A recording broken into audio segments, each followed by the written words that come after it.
report from Family Life, bringing a Christian worldview to what's happening in New York, Pennsylvania, across the country, and around the world. Weather with Kevin Williams, plus special features and reports with the Family Life News team. Now, here's what's happening. America mourns the passing of a vice president. Good afternoon. Thank you for joining us. I'm Mark Webster. American politics has always been a tough business. And perhaps no one embodied that or knew it better than Dick Cheney. On this election day comes word that the former vice president has died. He was 84. Cheney served as the nation's 46th vice president under George W. Bush from 2001 to 2009. He also served the nation as Secretary of Defense during the Persian Gulf War under George H.W. Bush. In a 2009 appearance at the National Press Club, he reflected on the Bush administration's response to the 9/11 attacks. I looked at the world the morning after 9/11, and what I saw was 16 acres of ashes in downtown New York City in the island of Manhattan. A Pentagon that had suffered a severe blow. The worst attack on the homeland in the history of the Republic. We lost more people than we did at Pearl Harbor. We did what we felt we had to do, and if I had it to do all over again, I would do exactly the same thing. Political commentator Guy Benson tells Fox News that Cheney was the driving force behind America's 9/11 response. The foreign policy decisions that were made, many of which kept us safe for years, by the way, remain controversial to this day, absolutely part of the Cheney legacy. While a stalwart in the Republican Party for decades, Cheney eventually had a severe falling out with Donald Trump, especially after Cheney's daughter Liz became a vocal Trump critic after his 2020 election defeat. Again, America's 46th Vice President Dick Cheney, dead at 84.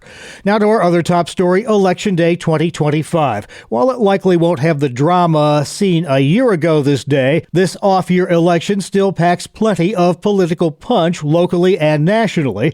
Perhaps no race has captured that more than the mayoral contest in New York City, where self-described Democratic Socialist Zohran Mamdani entered the day with polls showing him as the front runner. Let us leave everything out there on the field, my friends. Let us do it together. President Trump has consistently referred to Mamdani as a communist. If you have a communist running New York, all you're doing is wasting the money you're sending there. So if it's going to be between a bad Democrat and a communist, I'm going to pick the bad Democrat all the time. Trump backing Democrat and disgraced former New York Governor Andrew Cuomo, who's running as an independent. Not that Cuomo wants Trump's support. We need a mayor who can stand up to Donald Trump, who can get the funding that New York deserves, who can make sure the National Guard does not come to New York. Running a distant third in polls, Guardian Angels founder Curtis Sliwa. I trust people.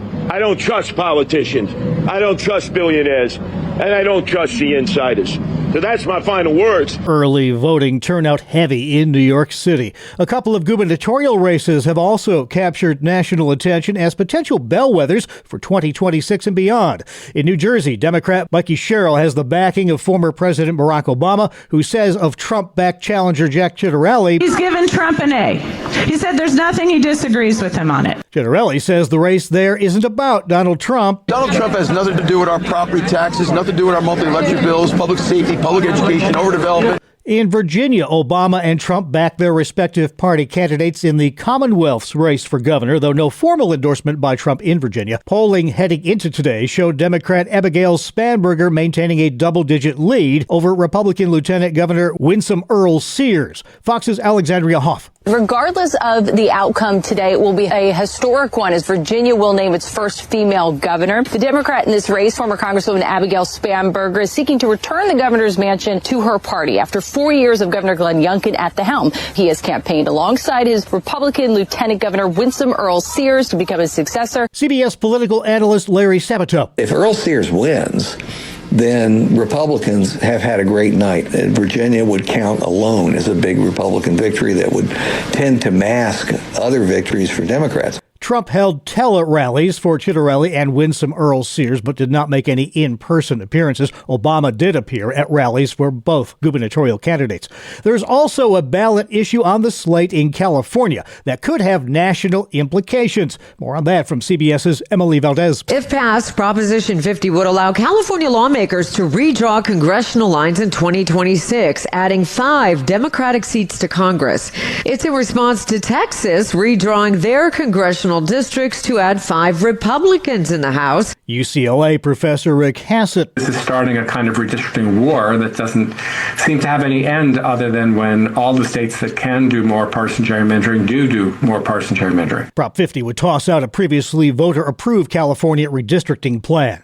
Election Day 2025, also day 35 of the partial federal government shutdown. Now the longest such shutdown in American history as the blame game continues. House Speaker Mike Johnson. Schumer and Jeffries and their colleagues fear political retribution from the far-left activists in their party more than they fear the consequences of keeping the government closed for weeks on end. Hakeem Jeffries. We need to find a bipartisan path forward to enacting a spending agreement that actually makes life better for the American people. But we also have to decisively address the Republican health care crisis. The Senate is set to vote a 14th time to end the impasse today. Senate Majority Leader John Thune says he is optimistic that lawmakers will find a solution this week.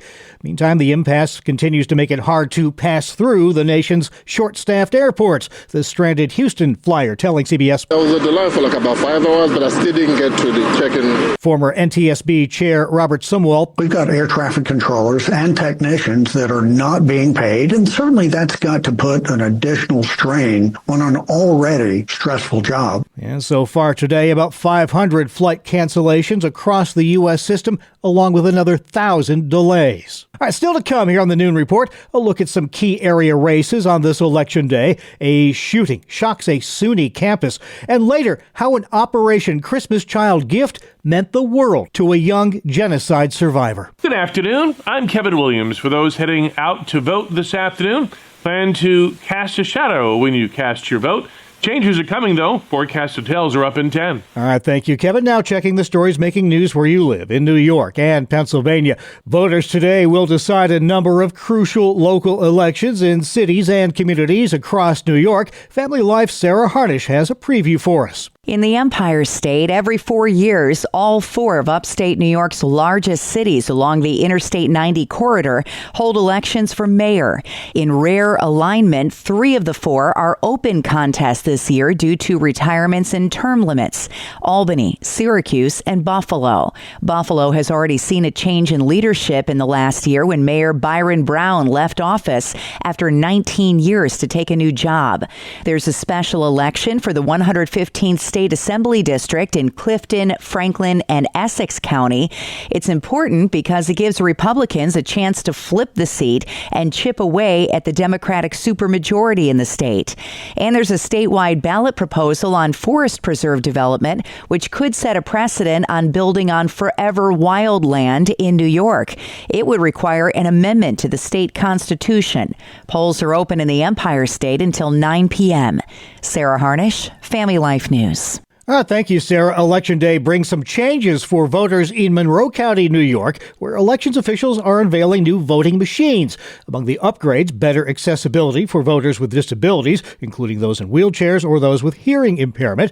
Monroe County Election Commissioner Pete Elder says the learning curve should be manageable for all. There are more machines, so even if there's a voter on a single machine that's taking a little bit longer, there's more machines for everyone else to take advantage of. So we don't anticipate there being any lines or any issues with regards to that. Elections officials say overall the new devices should wind up being time savers. The county purchased 1,000 of the new machines at $12,000 apiece, but say they'll save money every time they're used by not having to print out paper ballots.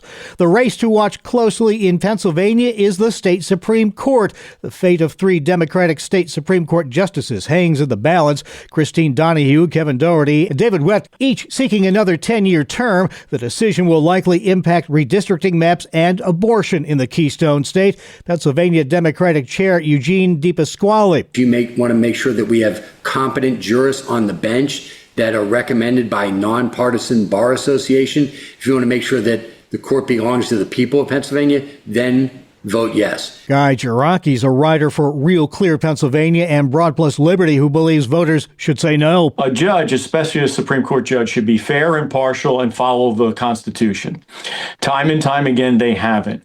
They've acted as partisans. They've acted as super legislators. Gierke says conservatives need to come out in droves in PA today to protect religious freedom and the unborn and unseat the Democratic trio. They haven't been fair, they haven't been impartial, they haven't used common sense, and in many cases have not followed the rule of law. These are not people to give another 10-year term. Pennsylvania votes until 8 p.m. tonight. The continued standoff over the state budget not expected to impact voting in Pennsylvania today. Secretary of the Commonwealth Al Schmidt says his office has yet to see any, quote, significant issues during the voting period and expects that'll be the case today as well. Over 1.1 million mail-in ballots were requested across the Commonwealth. Staying with PA politics, Pennsylvania's maverick U.S. Senator John Fetterman insists he's not changing teams, but says he won't go along with the radical socialist wing of the party either. I'd be a terrible Republican, but I'll just be a very honest Democrat that's not necessarily afraid to push back against some of these views that I just don't agree with. He tells Fox News that socialism could take over New York City, but that it's not the future of his party, saying disagreeing with fellow Democrats over the shutdown doesn't mean he's changing sides. So, with this shutdown, it would be wrong if the Republicans do that. It's wrong now. We need to reopen this. And now for me as a Democrat, 42 million Americans, the food insecure. I mean, that's at the very kind of core of the kinds of people that we really need to protect. Fetterman is one of only 3 Democrats to vote for the Republican clean spending bill. A shooting on a SUNY campus. It happened Monday afternoon in Madison County in a residence hall at SUNY Morrisville. Police responding to the 911 call. It's going to be South Hall. Just a hysterical caller. There's a nail on the floor. The 20-year-old victim, not a student there, was found with a gunshot wound to the neck. He's hospitalized and is expected to survive. The campus went into lockdown for hours, leaving many students in the rural campus rattled, telling WKTV. All of a sudden we heard the alarm saying that this is a lockdown, this is a shelter in place. I would definitely say I feel unsafe. I feel like a campus should have, high priority on security, and the fact like this just kind of happened, Yeah, the fact that there was a gun on campus at all is concerning. The fact that that could just happen anywhere at any time. No arrest yet in that shooting. Classes resumed this morning at SUNY Morrisville, the second weapon-related lockdown on the SUNY Morrisville campus in under a year.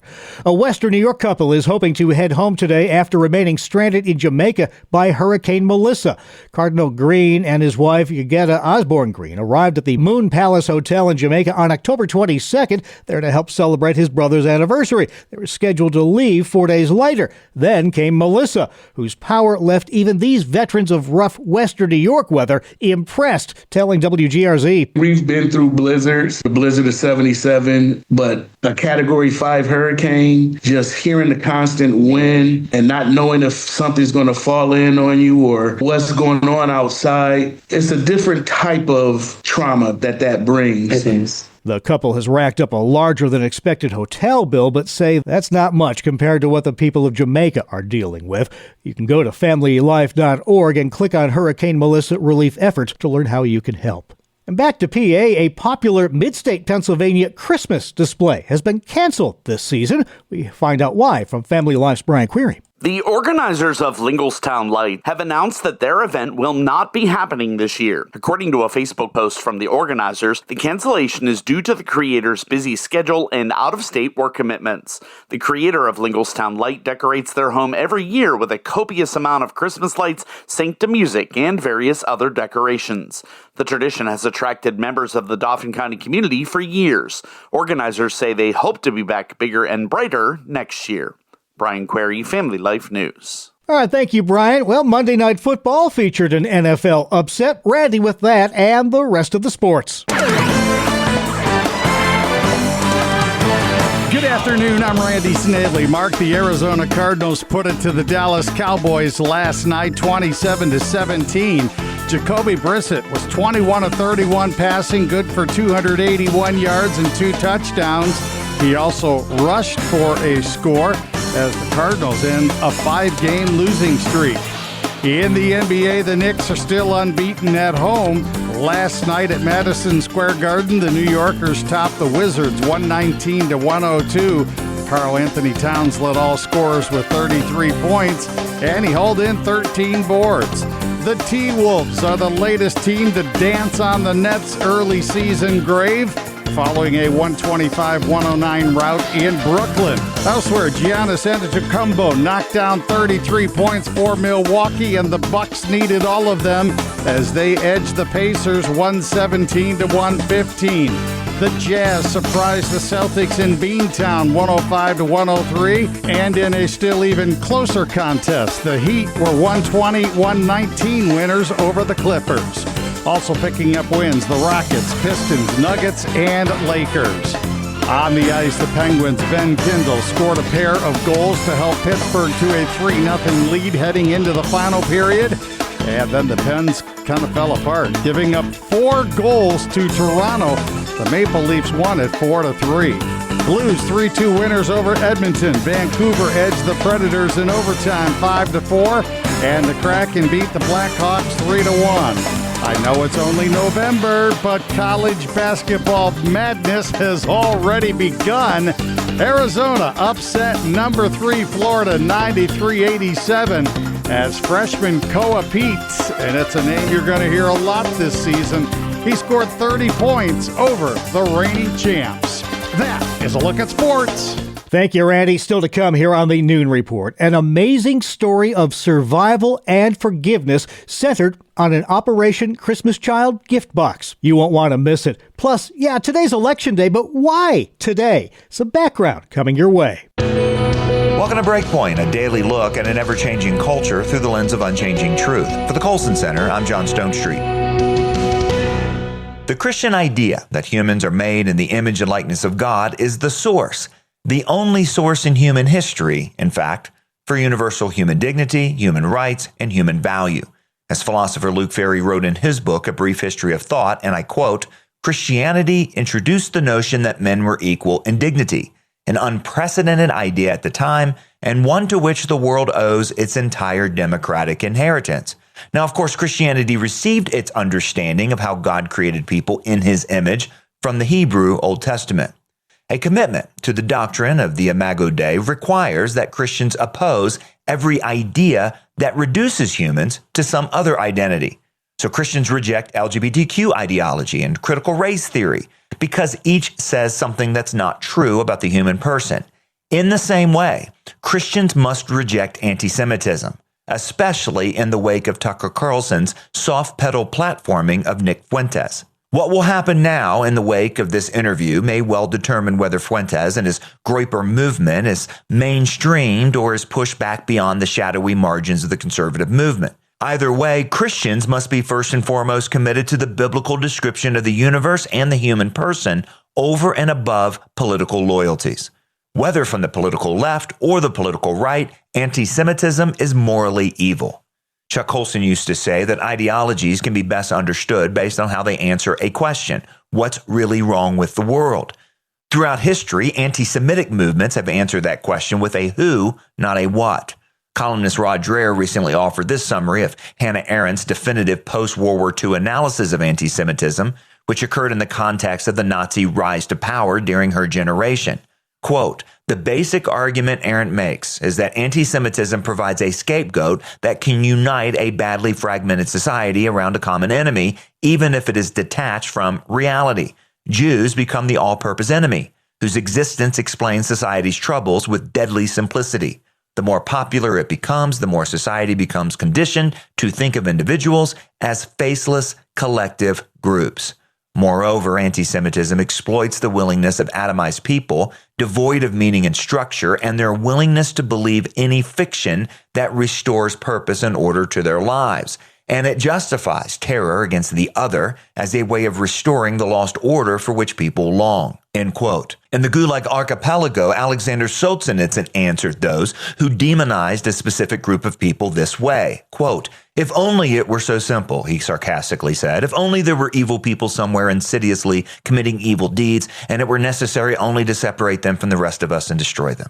But, he continued, the line separating good and evil passes not through states, nor between classes, nor between political parties either, but right through every human heart and through all human hearts. End quote. In the end, in this fallen world, we will find enemies both to the left and to the right. That's because there are people who themselves are made in the image of God who have been taken captive by what Paul called hollow and deceptive philosophies, or elsewhere, spiritual forces of evil. Our job, Paul said, is to destroy arguments and every lofty opinion raised against the knowledge of God. And we do this in hopeful prayer, that God, he said, may perhaps grant them repentance, leading to a knowledge of the truth, and that they may come to their senses and escape the snare of the devil, who has captured them to do his will. For the Colson Center, I'm John Stonestreet with Breakpoint. Thank you, John. Now let's check in with meteorologist Kevin Williams. Good afternoon. Here is your Family Life regional weather forecast this afternoon. Ample sunshine, breezy, seasonably cool, high temps 50s tonight. Some moonlight. The full beaver moon was last night, but clouds will increase overnight, low temps 30s. Tomorrow, bit of morning sunshine. The clouds will gather. Showers will arrive from west to east as the day wears on. It's going to get quite windy, especially in western New York. Gusts to 40 miles an hour or higher. High temps tomorrow in the 50s to near 60. Thank you very much, Kevin. I'm Mark Webster. Thank you again for joining us. You're listening to the Noon Report on Family Life. Up next, the amazing story of Alex Senjamana. He grew up in circumstances most of us can't even begin to imagine. A survivor of the Rwandan genocide of the 1990s. But one of the first bright spots in his young life was receiving a shoebox from Operation Christmas Child. And not just the small gifts inside, but the love of Christ that was packed in there as well. I had the privilege of speaking with Alex about his amazing experiences. You grew up in circumstances that I don't think many Americans can truly wrap their heads around. The genocide that was taking place in Rwanda. Painful memory, but I guess we really got to start there. Tell us what your situation was and eventually how Christmas Child entered your life. As a little boy, I grew up at a time when tribal unrest was at its greatest in the country of Rwanda. Hatred had been created in people's lives. Mm-hmm. And because of that hatred, many people believed that their own neighbors were not humans. And this was due to separating the people of Rwanda back in the 1800s during the colonial time. But first forward to 1994, when the genocide started, that was a result of this constant hating that had been going on since the inception of the tribalism. Mm-hmm. And because of this, my family was a part of the Tutsi tribe that was being killed during the genocide. And I remember on April 7th when we were attacked, and unfortunately, these militias would kill our grandmother and would kill our uncle.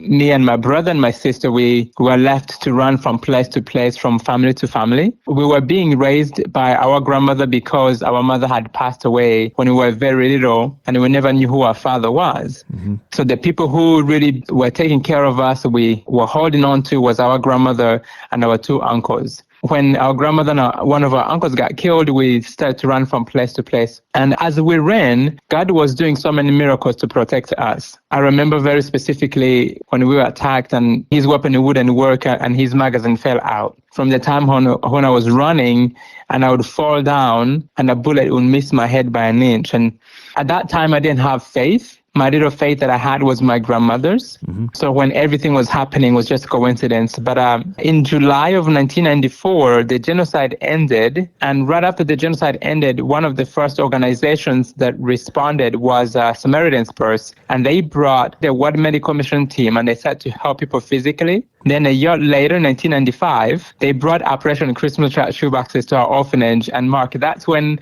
for the very first time in my life, I got to receive a gift. It was such a powerful day I'll never forget.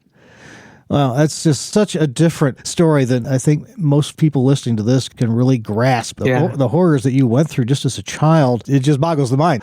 But you managed somehow, so you wound up in an orphanage eventually. Yeah. And then started to see things improve. Tell me a little bit more about that first shoebox gift. For people here, the gifts here are relatively modest, but to you, I think it meant a lot more. It did. When we got to receive the Operation Christmas Child shoebox gift, it was such a special day, Mark. We were told to line up in the yard by the orphanage directors. And I remember as a little boy just being so excited to receive a gift.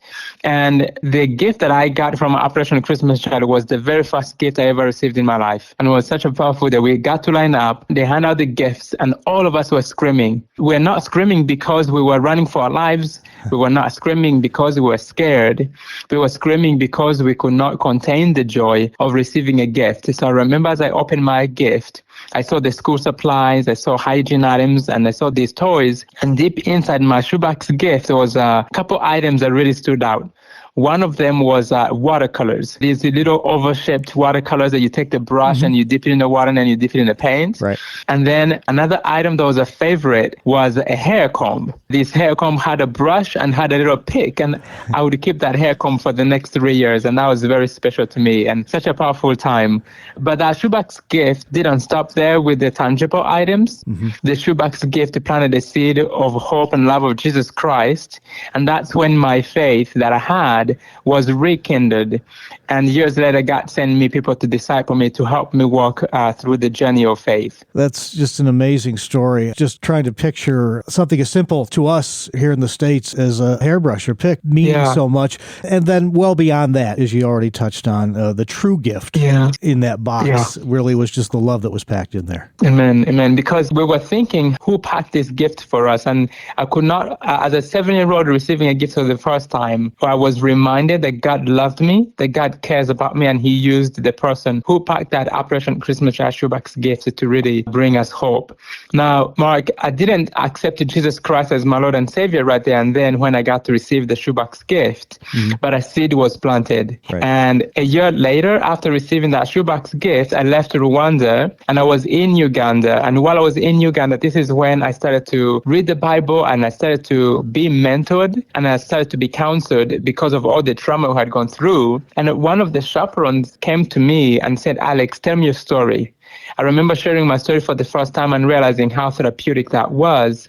And later on, they would ask me, Alex, what if you'd sit with the person who has caused you the most pain in your life? What would you do? Those type of questions really launched my journey of healing. And I read the Bible, and I remember reading Jeremiah chapter 29, verse 11 through 13, and seeing how God had a plan for his children. And that's when I was reminded to look back from the day I was born. And I saw the miracles that God did along the way, protecting me from the militias, protecting me because when I was born, my mother had HIV/AIDS and I didn't get the virus. Getting that Operation Christmas Child shoebox gift that brought me so much joy and hope. So when I saw that God's presence was with me from the day I was born, that's actually when I made a profession of faith. And I would come to the United States and then travel with the choir.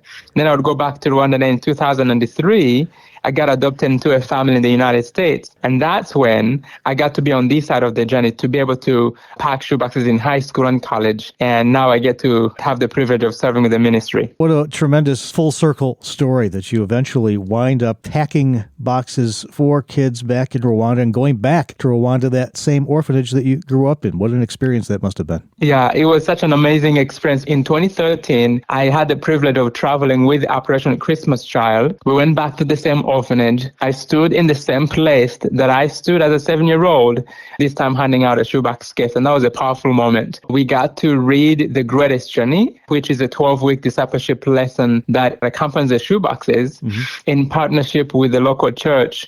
When children receive the shoeboxes, they get an opportunity to be invited back to go through the 12-week discipleship lesson. So we got to be able to read that through with the kids in the orphanage, and it was such a special day that I'll never forget. On that trip to Rwanda in 2013, God did something deeper in my life. I had been praying for God to heal me from the trauma that I had gone through. And when I gave my life to the Lord, I realized that he loved me, but also he loved the people who killed my grandmother and my uncle. And I struggled for so many years, thinking, how can God love me and love the person who killed my grandmother and my uncle? But that was the gospel that I was missing out. So I wanted to be part of the reconciliation process that the government of Rwanda and the church was putting together back in the early 2000s, where they were bringing meetings in the villages to bring reconciliation. I went to one of the meetings, and the people who didn't show up was the guy who killed my grandmother and the guy who killed my uncle. And I was so confused. This was 2008. But in 2010, I tried again. It didn't happen. Then in 2013, this is when I had the privilege of going to the prison, and I found out that the guy who killed my grandmother fled, but the guy who killed my uncle was still there, and we got to meet with him, and we got to plant the same seeds of the gospel in his life. The same seeds were planted in my life by that Operation Christmas Child shoebox gift. Those moments were difficult, but those moments were some of the most powerful healing moments of my life. Wow, that is tremendous and powerful. Final question for you then. For somebody who's thinking about packing a box this year to send, what would you tell them about what that could mean to whoever receives it? Yeah, packing Operation Christmas Child shoeboxes is such a fun and simple way. Anyone can pack a shoebox gift in individuals, families, and churches, and students and groups. And when you pack these boxes, you are teaching kids about being thankful. You are teaching your community to be thankful and to give back. It is also an opportunity to partner with the local church worldwide to share God's love in a very tangible way. This year, we have a goal of packing 12 million shoeboxes worldwide, and you can find the drop-off location on our website at SamaritanPurse.org/OCC, and their collection week is November 17th through the 24th. So have fun packing shoeboxes this year and have an opportunity to really make a difference in a child's life. So like that shoebox gift made a difference in my life as a 7-year-old. The amazing story of Alex Senjamana. If you missed any of it or want to hear it again, that's easy. All of our Family Life original news features are at Apple Podcasts, YouTube, Spotify, and of course at familylife.org. Still ahead, just how did the first Tuesday of November wind up being America's Election Day? The backstory just ahead. Good afternoon. Here is your Family Life regional weather forecast. High pressure building in behind yesterday's cold front. It means a pretty reasonable election day. The afternoon conditions will be fair and dry, although breezy. Our next weather maker, though, is potent. It will produce some wind and rain later tomorrow night, some chilly air in its wake. For this afternoon, ample sunshine, breezy, seasonably cool, high temps 50s tonight. Some moonlight. The full beaver moon was last night, but clouds will increase overnight, low temps 30s tomorrow. Bit of morning sunshine. The clouds will gather. Showers will arrive from west to east as the day wears on. It's going to get quite windy, especially in western New York. Gusts to 40 miles an hour or higher. High temps tomorrow in the 50s to near 60. Then a chilly day Thursday, overcast with a bit of spotty rain and drizzle. Could be a few wet flakes over higher elevations. High temperatures Thursday in the 40s. All right, thank you very much, Kevin. Finally at noon. Yes, it's Election Day, but why is today Election Day? When America started out, states were allowed to hold elections any old time they pleased with a 34-day window before the first Wednesday of December. But as communication and transportation improved, things got tricky. Some states voted sooner than others, leaving open the real possibility that that could influence states that voted later. So in 1845, Congress deemed a Tuesday in November as America's Election Day. Why Tuesday? Farmers, basically. 19th century America was largely agrarian, so spring and summer were too busy with planting and harvesting. Winter, too difficult for travel, and farmers often needed 2 days to make it to and from distant polling places. Weekends were out because most people were going to church. Wednesday, that was market day for farmers. Add it all up, that left Tuesday in November as the people's choice for America's Election Day. And that's the world we live in for Tuesday, November 4th, Election Day 2025. As always, we thank you for listening. Get out and make your vote count. I'm Mark Webster, Family Life News. You've been listening to the Noon Report, heard weekdays on Family Life. Thank you for listening.